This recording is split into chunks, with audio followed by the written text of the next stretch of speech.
Hey friends, so glad to have you back today. This is the See the Light, Yes You Can Draw Club, and this is club meeting number 4. So today we're going to be talking a little bit more about contour drawing. Remember, contours are the edges or the outlines of an object, and it's really important for beginning artists to understand how to do contour drawing really well before we can move on to some other concepts. So let's go over what you're going to need for today's club meeting. You'll need a pencil, some paper, a larger size if you have it handy, a Sharpie marker, a great eraser, and a shoe. Now, do you remember when we were together last time, we worked on some fruit, some apples, or if you had them, some pears, and I asked you to, before we met again, to do some contour drawings of those simple shapes of fruit. You also planned your composition, where you were going to place those objects on the paper. Did you do it? How'd they turn out? Did it make you hungry? Don't worry, we're not going to be eating the shoe. Today we're going to be learning a little bit more about how you need to draw what you see and not what you know. Okay, so let's get started. You're going to place your shoe up on a surface that's fairly close to you. So if you're at a desk or a table, just put it right on the corner. That's fine. If you're standing, like I am, you're going to want it higher, like on a high table or a counter. We're going to get back to that in a minute. Now, when we're drawing, it's really important to draw what we see and not what we know. So let me give you an example. Take a look at this table. This table has 4 legs. We know that. That's what holds it up. But sometimes, depending on where you're sitting, when you're looking at an object, you might not see all 4 legs of the table, so you shouldn't draw them. You know they're there, but it's not what you see. Okay, let's look at something else. See this mug? Everyone knows a mug has to have a handle. That's how you pick it up. But supposing the mug is turned, can't see the handle anymore. Now you know it's there, it's still a mug, but if you don't see it, you can't draw it. I'll give you another example. Everyone loves to draw people. And sometimes you draw people from the side. That's called a profile. Now you know everyone has 2 eyes, but if someone's at a profile and you're drawing them, you can't see the 2 eyes, right? You just see one. That's what we mean when we say paying careful attention to only draw what you see and not what you know. Okay, we're going to get started with our shoe drawing, and you'll see this concept put into place, drawing what you see and not what you know. But the other part about really understanding what you see is something called level. I'm talking about eye level. My shoe is below eye level. Here, let's do a little exercise. Why don't you do this with me? Take your arm and place it straight out in front of you. Okay, now my shoulder is below my eye. It's below eye level. So I can see the top of my hand, even my fingernails, right? Now I want you to raise your arm. Keep going. Raise your arm. Keep going until it's eye level. Well, now I'm not looking at the top of my hand. Can't see the top. But I'm not looking up underneath. Can't see the bottom. It's at eye level. I'm looking straight on. I want you to place your shoe below eye level, just a little bit, so that you can see into where you would put your foot in the shoe. Does that make sense? We're going to talk a little bit more about level at another club meeting. Bird's eye view, worm's eye view, and eye level, straight on. Okay, so you have your shoe in place at the corner of your table or your desk. Now it's time to get drawing. Now remember, when I'm here with these club meetings, I use a heavier pencil and I keep my lines darker, but I want you to keep your lines light. You can use white paper or whatever's handy. I'm going to be using colored paper because it shows up better on camera. The first thing I notice about my shoe is it doesn't lay flat on the paper. Notice how the toes curve up because people's feet are not perfectly flat. You always want to spend a lot of time, friends, really observing what you're going to draw. Every little detail, that's what makes a drawing really special, paying attention to those little details. So let's spend some time just observing.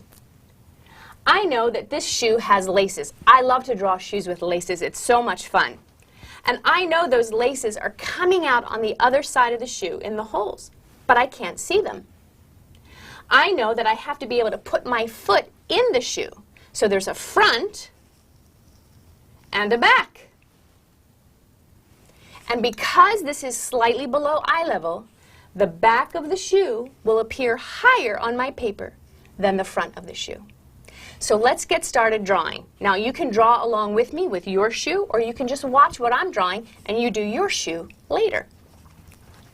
So to start, I'm going to look at the bottom line and how the toe is up a little higher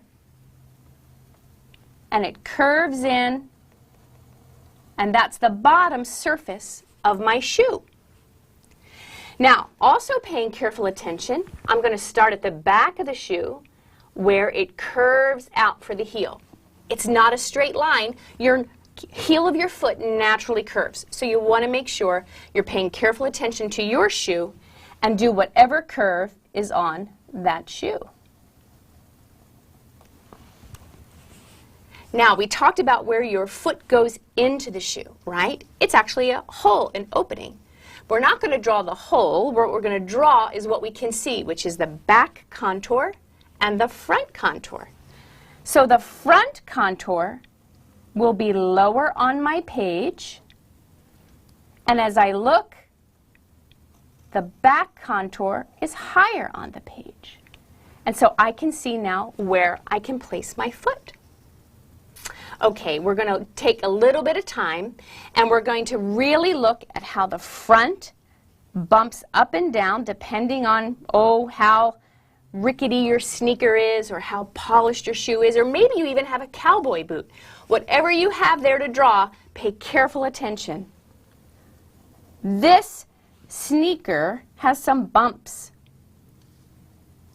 and it has a very thick sole.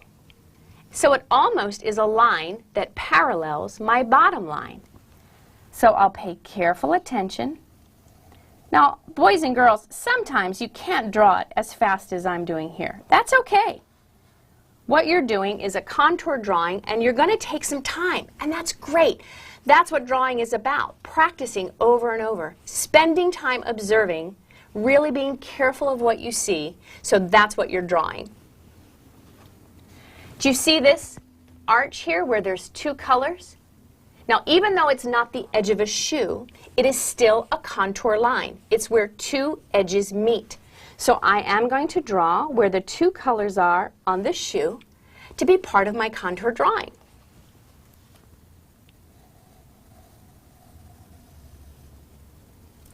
Now, this is the fun part. I know that there's laces coming up. And you know that laces are long and thin strips of material that cross over each other to lace up your shoe. But if that's not what I see, that's not what I'm going to draw. What I see are sometimes just little triangles. Now, shape is a really important part of drawing. And the next club meeting, when you come join me, we're going to spend a lot of time talking about shape. Line and shape are what make up a drawing. And so you're going to make careful observation of parts of your shoe, details, to check the shape. So I know that the shape of one of the top laces is really just a rounded triangle. And I go lace by lace, and I can see that they're just a collection of shapes because I'm carefully observing. Now they come out of little grommets. That's what those things are that your laces come out of, the holes, grommets. And by spending time just looking at the shape, it will come together.